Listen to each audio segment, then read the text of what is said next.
podcast is part of the Sports Social Podcast Network. Thanks for choosing this free Anfield Index podcast. If you'd prefer to listen to this or any of our other shows without adverts, then now's the time to check out Anfield Index Pro. With AI Pro, you can supercharge your entire listening experience. You'll not only get all of our podcasts without the ads, but you'll have them far faster with our Quick Publish feature available exclusively for subscribers.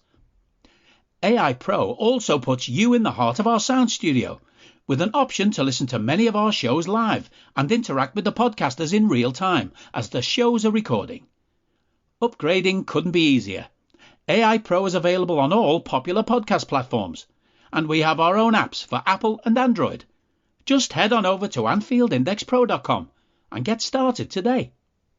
Hello and welcome to the Daily Red, your lunchtime catch-up on all things Liverpool FC on a Friday before Liverpool take on Bournemouth in the Premier League, at which point they get the opportunity to extend their lead at the top of the Premier League, because this is your daily reminder that the Reds sit top of the league and in a cup semi-final leading after the first leg, and in the FA Cup fourth round, and into the knockout phases of the Europa League. The season is going swimmingly.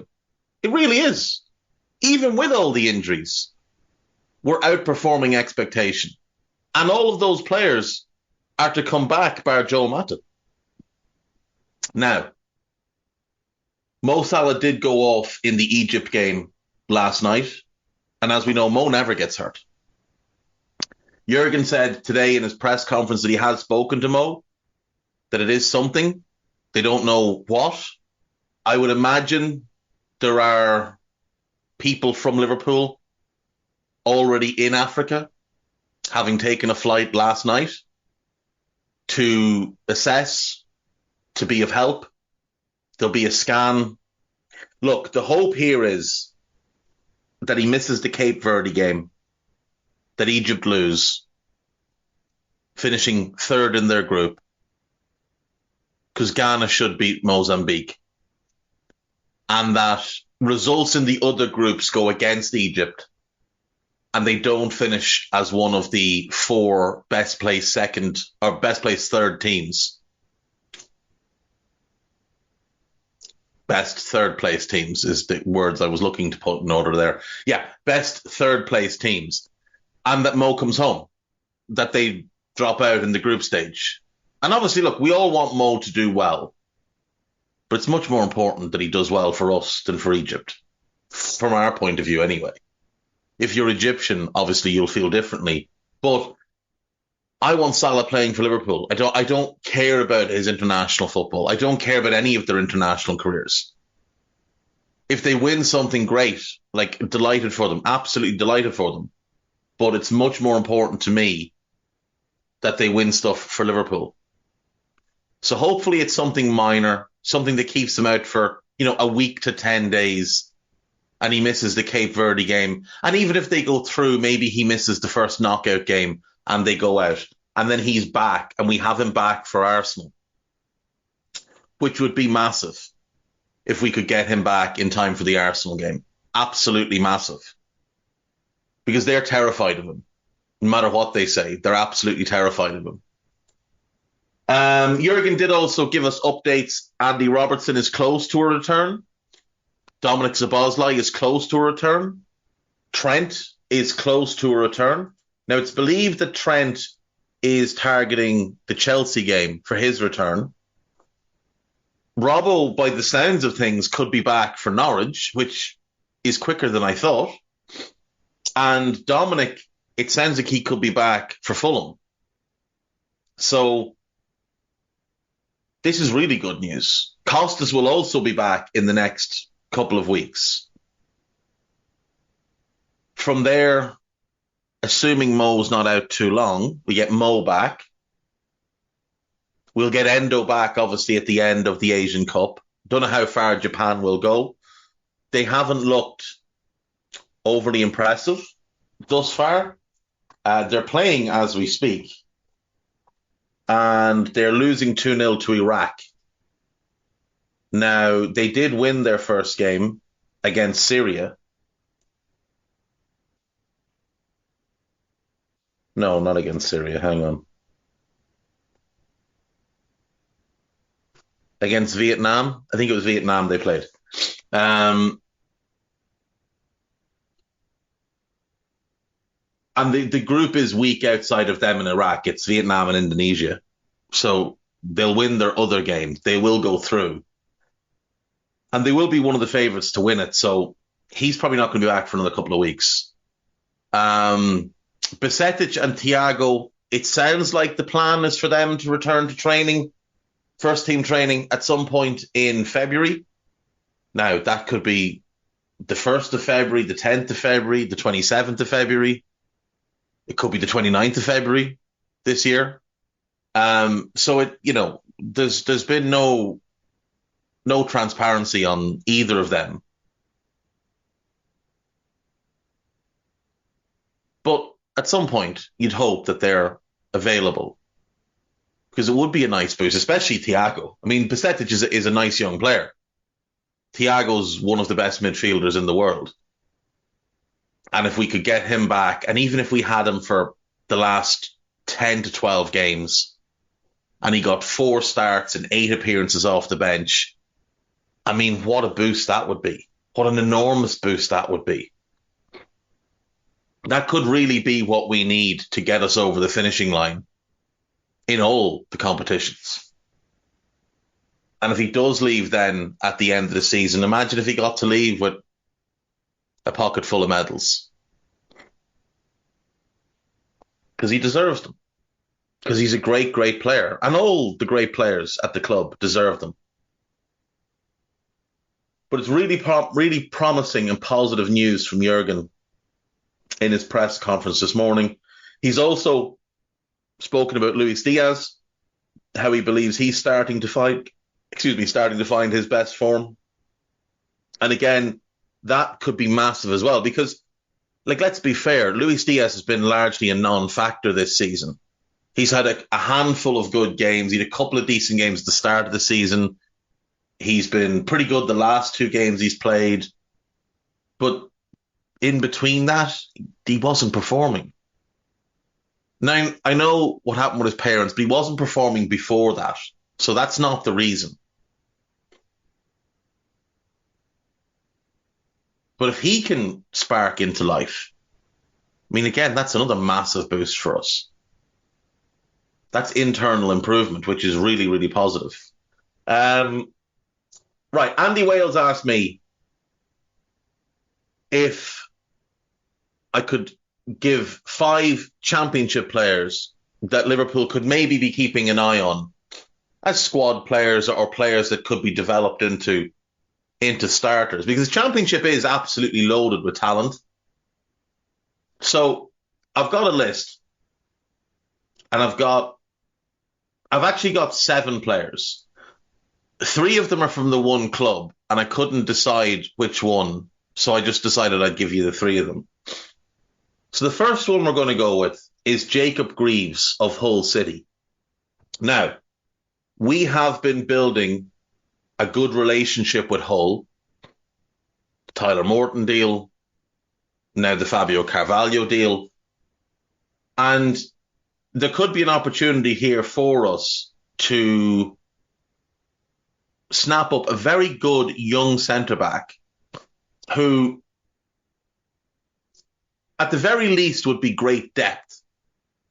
A natural left-sided centre-back, a left-footer, can also play left side of a 3. I think he'd be comfortable enough to start as a left-back and shift into a back 3. He's not the type that's likely to come in and kick up a fuss if he's not an automatic first starter. So if you had, going into next season, let's say, if Jurgen decides to extend Matip rather, which I kind of feel like he will try to, even if it's just for 1 year, to help him get his feet back under him after the ACL tear. And if we went into the season with Virgil and Ibu,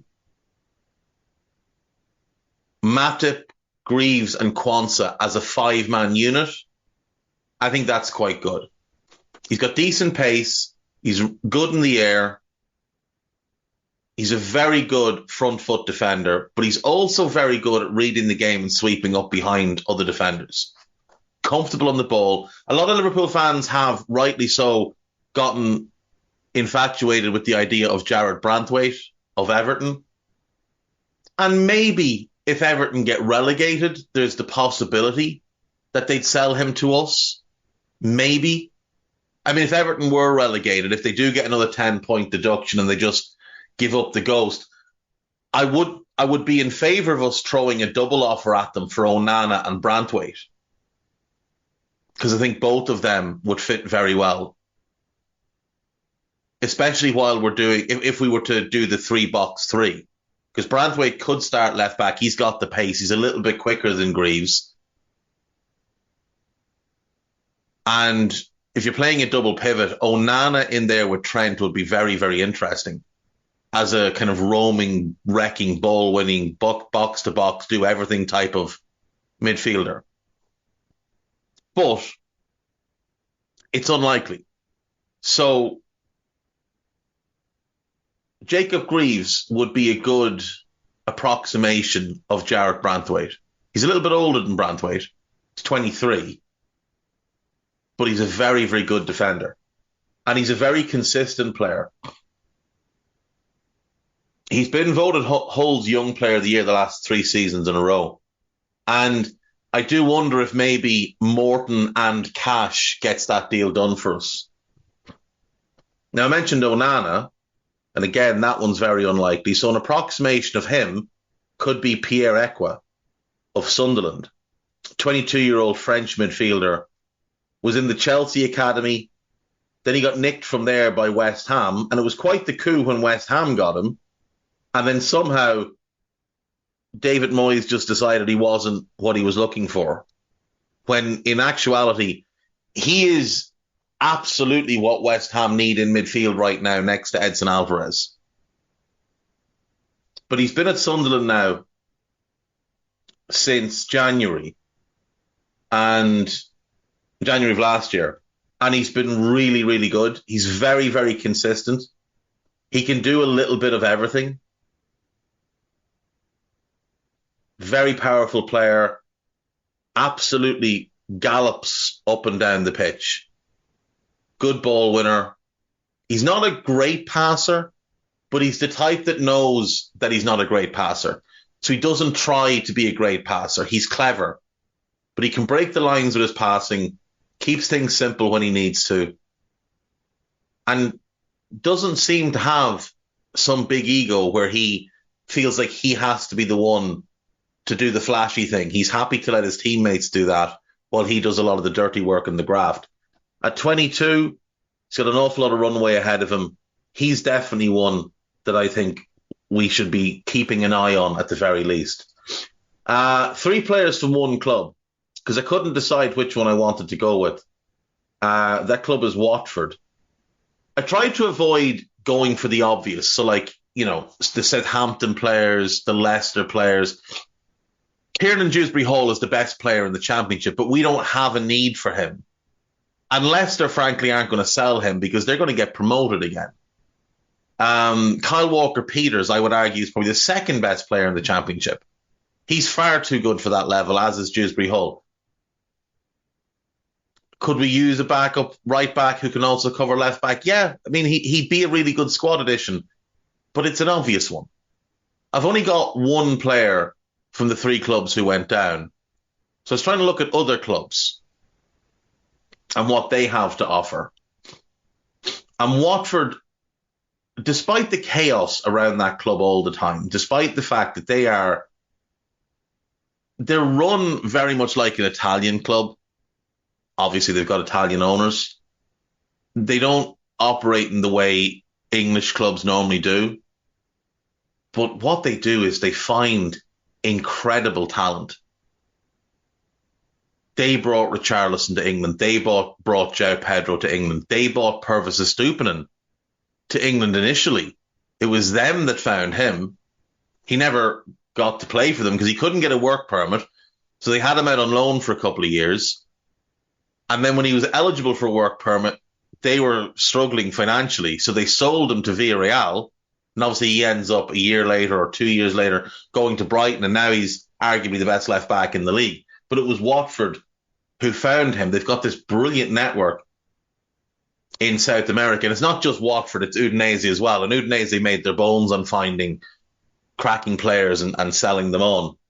Uh, the one bit of credit I would give that ownership, the Pozzo family, is that they do have an incredible scouting network in South America. So the first player here is Yasser Asprilla, the Colombian international. Can play as a 10, can play wide, can play in midfield. He does not a natural fit for him into our team. He'd be a good squad player for us as a backup to Dominic or whatever. But we're already quite well stocked in that area. But he's just so talented. And he's so much fun to watch. If you get the opportunity to watch Watford, I do highly recommend it, because there's at least 3 really, really talented players that I think people will enjoy watching. The next one is Ismail Kone, the Canadian international, born in the Ivory Coast, moved to Canada as a youngster, was at Montreal, and Watford snapped him up last January. Sort of a do-everything, dynamic, ball-winning, box-to-box midfielder who absolutely could play as a 6. With some coaching, he could absolutely play as a 6. He's only 21. Big, powerful athlete. I think he'd be a really good addition to our midfield. I don't think we have anyone like him, but he's really, really good. A little bit surprising that he decided to play for Canada, but he's already picked up 16 caps. But he would be starting for the Ivory Coast right now if he decided to declare for the country of his birth. But the positive of him declaring for Canada is you don't lose him for AFCON mid-season, because the Gold Cup tends to be on in the summer. But he'd be a very, very good addition in my view. Like I said, he's only 21. There's a huge, huge runway in front of him for development. And under someone like Klopp, with the development staff that we have, I think the sky is the limit for him. He will be a big money departure from Watford in the next 18 months. Then I've got the third player from Watford, who's actually on loan from Udinese, though he's never actually played for Udinese. They bought him from Fluminense. He's been on loan at Watford for a year now, second half of last season, and now this season. It's Matthias Martins. Really exciting winger. Great 1v1. Beats players for fun. Has a good final ball. He's showing real potential in front of goal as well. He's got 5 this season, which for a mid-table championship team playing as a winger is a pretty good return, especially given he's only 20 years of age. But he's definitely one that I think is worth keeping an eye on. When they've tapped into that Fluminense well, really, really well, not to use the same word twice, but he can play all across the front line. I think he's very much a Jurgen Klopp type player. I think he's potentially the most talented of the 3 that they've bought from Fluminense. They obviously brought Richarlison in from there. They brought João Pedro in from there. I think he could be the most talented of the 3. And if you look at how João Pedro has developed, even just this season, I think there's real promise with Matthias Martins. So that's the 3 from Watford. Next up then, number 4 on my list, and this is not in order of preference. This is just how I have them listed out. Milan van Uwijk of Coventry. Now, you might say he's a 23-year-old playing in the Championship. Yeah, he is. But I think this kid has enormous potential as a right back. Lightning quick, brilliant 1v1 defender. He's about 5'10", 5'11". He's decent in the air. He's stocky. He's well built. He's not quite Kyle Walker level pace, but he's not far off it. He's a better on-ball player than Kyle Walker, and I think he's going to be a better defender than Walker if he gets the right move and if he develops properly. I think he can be a tremendous right back. He has everything you'd want. He's not going to be a Reece James, Trent, Hakimi type of attacker, but he's good enough going forward. He's got really good technique, and he could be great defensively, like genuinely great. He could be the defender that people think Aaron Wan-Bissaka is. They played Leicester at the weekend. Stephen Mavididi is arguably the player of the season in the Championship thus far. And Milan Van Dijk just put him in his pocket. He has... The knock I'd have on him is he does have a slight tendency to switch off.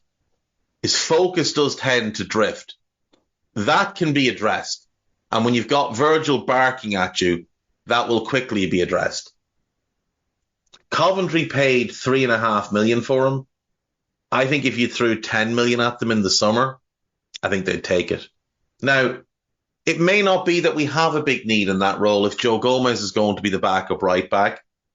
But I think this kid, if we were looking to move Trent into midfield and go to a 4-box-2, and we were looking for a defensive right back who could get forward, had pace, could add more pace to our back line, because, it's never a bad thing to have too much pace.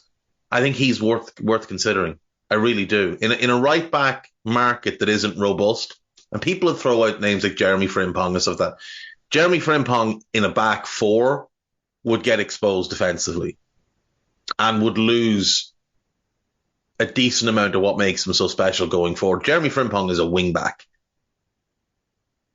Milan Van Dijk is a proper right back. And I think he'd give us a lockdown defender there. I think you could put him up against pretty much any left winger, and I think he'd hold his own. The likes of Vinicius and Kvicha obviously would be a huge test for him. They're the two best on the planet. Talking Premier League, I don't think he'd have too many problems with Martinelli. He's got physicality, he's got speed, and he's got the technical ability. He's got the defensive awareness as well. It is just about focus. If he could stay locked in, he'd be in the Premier League already. Came through the Feyenoord Academy, didn't make the grade there, was moved on, found his way to ADO Den Haag in the Hague, had 2 good seasons there, or season and a half. Then he moved to Heerenveen, and he was very highly regarded coming from there when Coventry bought him. But, some players take roundabout paths. Some players are late bloomers. Virgil was a late bloomer. I don't think you rule him out just because he hasn't had the traditional path to the top. And my last player is probably the most obvious one that everybody knew I was going to put on here, which is Archie Gray. I think this kid I think he's incredible, to be quite honest. He is a midfielder who's starting at right back, game in, game out, for a top championship team. And he is turning in 8 out of 10 performances almost every week. If you wanted to move Trent into midfield and you wanted a ball-playing right back, I'd buy Archie Gray. If you wanted the next big English midfield prospect, I'd buy Archie Gray. Archie Gray is impressing me more this season than Jude Bellingham did in this season with Birmingham. Now, Jude has a very special upside because of what he can do in the final third, which is why Jude's value will continue to soar. Players that are kind of defensive third and middle third players, they'll never have that same upside because goals are the most valuable thing in football, although clean sheets should be, but goals are. But Archie Gray has the ability to be the player people think Declan Rice is. And he could be that player in 3 years. Whereas Rice is 24 and not that player. Archie Gray could be that player by 20. We missed out on Jude Bellingham because our only real chance to sign him was going to be from Birmingham. It wasn't going to be from Dortmund. We needed to get him before he made the move to Dortmund. And it'll be the same with Archie Gray. If we want to get him, we have to get him from Leeds. Now, he's just signed his first pro contract. That doesn't mean a whole lot. If Leeds don't go up this season, and right now, you would say they'll be in the playoffs. Don't know if they'll be the favourites to come out of the playoffs, but they'll be in the playoffs. But if they don't get promoted,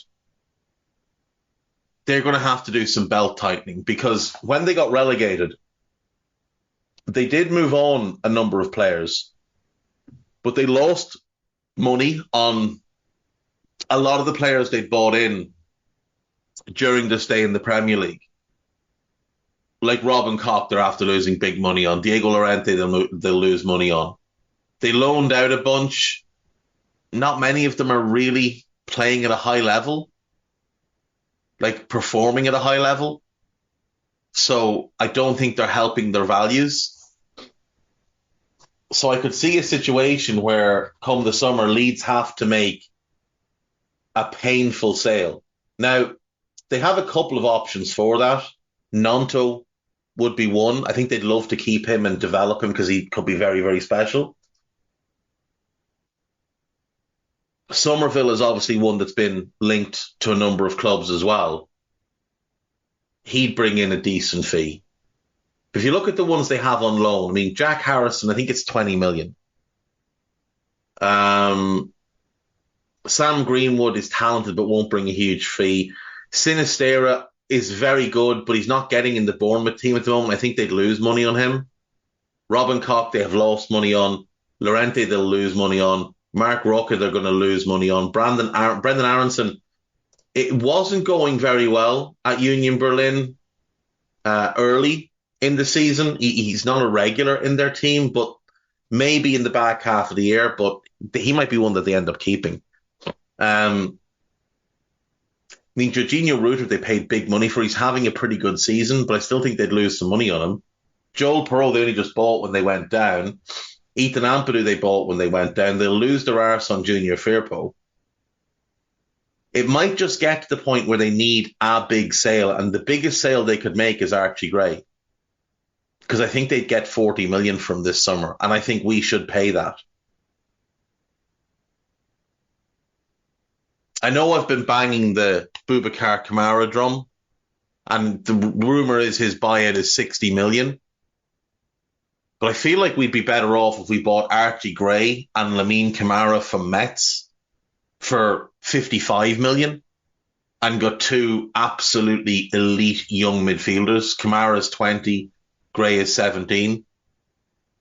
Gray can play right back. Kamara can play every midfield role, but I think he'll be a 6. I think he could be a special 6. Archie Gray would be pretty close to top of my list for players to buy this summer. He is very, very talented, very, very special. And the thing with him is he has the physicality to go with the technical ability. He's 6'2". You can tell he's going to really bulk out and have a very, very strong physique. He's got a big frame. And he's so good on the ball. And he's such a smart player as well. You just don't see 17-year-olds with that level of maturity. Like, remember, this guy was making the bench at Leeds at 15. Now, he wasn't getting onto the pitch, but they were having him in and around the squad at 15 in the Premier League because they know what they have there. They know that they have the next great English midfielder. And that's what he is. He is the next great English midfielder. He is going to be, barring injury, he is going to be absolutely top drawer. AnfieldIndex.com. There is a piece about David Hanko, a piece about the anthems of Anfield. Stephen Smith talking about the January transfer window. There is a piece about David Wagner versus Jurgen Klopp. Dave Davis has his press conference pod up after this morning's press conference. He also has the Players Special edition of the Songs of Anfield. And then there is the latest Scouted. There's also a new Rivalry Con as well. So do give all of those a listen when you get a chance.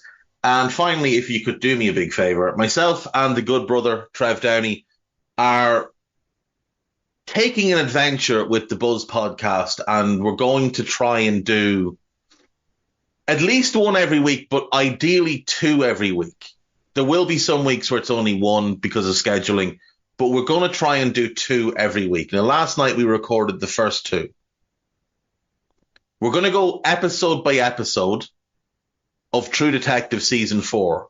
So it obviously aired Sunday night in the States, Monday night in the UK. We recorded last night. It's out this morning. You'll find it if you go to my Twitter or to the Anfield Index Twitter, or you go to Trev's Twitter, you'll find it there. I would ask everybody to give it a listen, see what you think, and maybe join us on a journey that's non-football related. We'll throw in the odd football reference because it's who we are, but it's something new and exciting that we're both looking forward to hopefully making a real go of. And we also did Saltburn, so it'll be out Sunday most likely, maybe Monday, but it'll be out Sunday, Monday. It's the hot film at the moment. There's a lot of controversy around it. There's no middle ground on this film. People either love it or they hate it, and to me that's just all very silly. So give that one a listen when it comes out, but do give True Detective a listen. I will say the True Detective one, it is spoiler heavy, so if you haven't seen the first episode, watch the episode first before you listen to the podcast. But we are going to go episode by episode. We'll do a total of 7 episodes on it, 1 for each episode, and then a wrap up at the end. We're also likely going to do Masters of the Air, which is the latest installment from the group that brought you Band of Brothers and The Pacific. I believe it starts on the 26th, so we'll have that as well. So we'll do those 2. That'll probably be our 2 a week for a few weeks while True Detective is on the air. We're going to do, like I said, whatever film comes out is topic of conversation. We'll do nostalgic films. We'll do our own personal films. We might do theme months. We might do a month of bad films that are kind of iconic or cult classics. We might do a month where we do a tribute to a certain actor. We might just do a one-off episode about an actor, or we could do a month where we do, say, 4 Denzel Washington movies, or 4 Tom Hanks movies, or 4 Matthew McConaughey movies, or whoever, or 4 Jodie Foster movies, 4 Meryl Streep movies, something like that, or 4 by a director, something like that. So we're going to try and make it as wide-ranging as possible, make it more of a pop culture podcast. So potentially the scope that we might do a bit of music on it. We might do a book on it. It can be whatever we want it to be. But what we're going to definitely do, any big TV event, so Season 4 of True Detective, Masters of the Air, when House of the Dragon returns, when Rings of Power returns, we will do episode by episode on them as a companion to the show. And it would be very, very cool if people would throw their weight behind us, because it's something we want to make work. And it's something different. It's something away from the football sphere.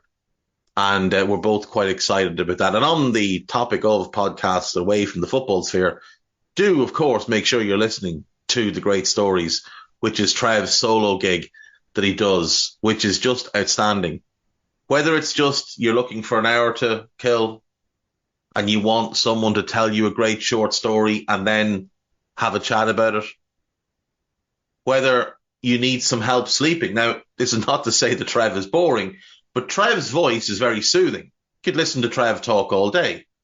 And I find that I sleep better when I've got an audiobook or something playing, which doesn't go down very well all the time. So I've had to buy very kind of small headphones that don't annoy me when I'm asleep, but allow me to listen to audiobooks.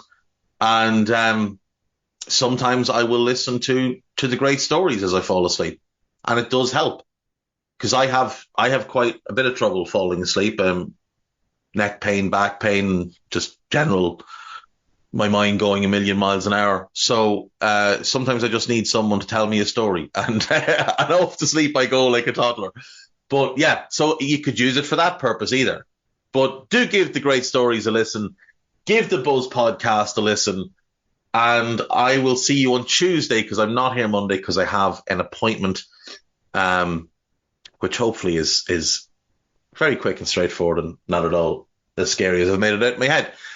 See you Tuesday. Bye-bye. We hope you enjoyed listening to this Anfield Index show.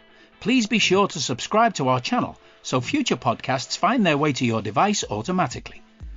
There's nothing quite like fan engagement, and we'd love to know what you think of anything discussed on this show. The best way to get in touch is over on our free Discord community, where both podcasters and listeners debate the hottest LFC topics 24/7. Sign up free now at AnfieldIndex.com/Discord. You won't regret it. You can also follow us on Twitter at Anfield Index, and find us on Facebook by searching for Anfield Index. Oh, and before you go, we'd love it if you could leave us a 5-star review on your favourite podcast app. It only takes a couple of seconds, and it means the world to the people who create these free shows. Sports Social Podcast Network.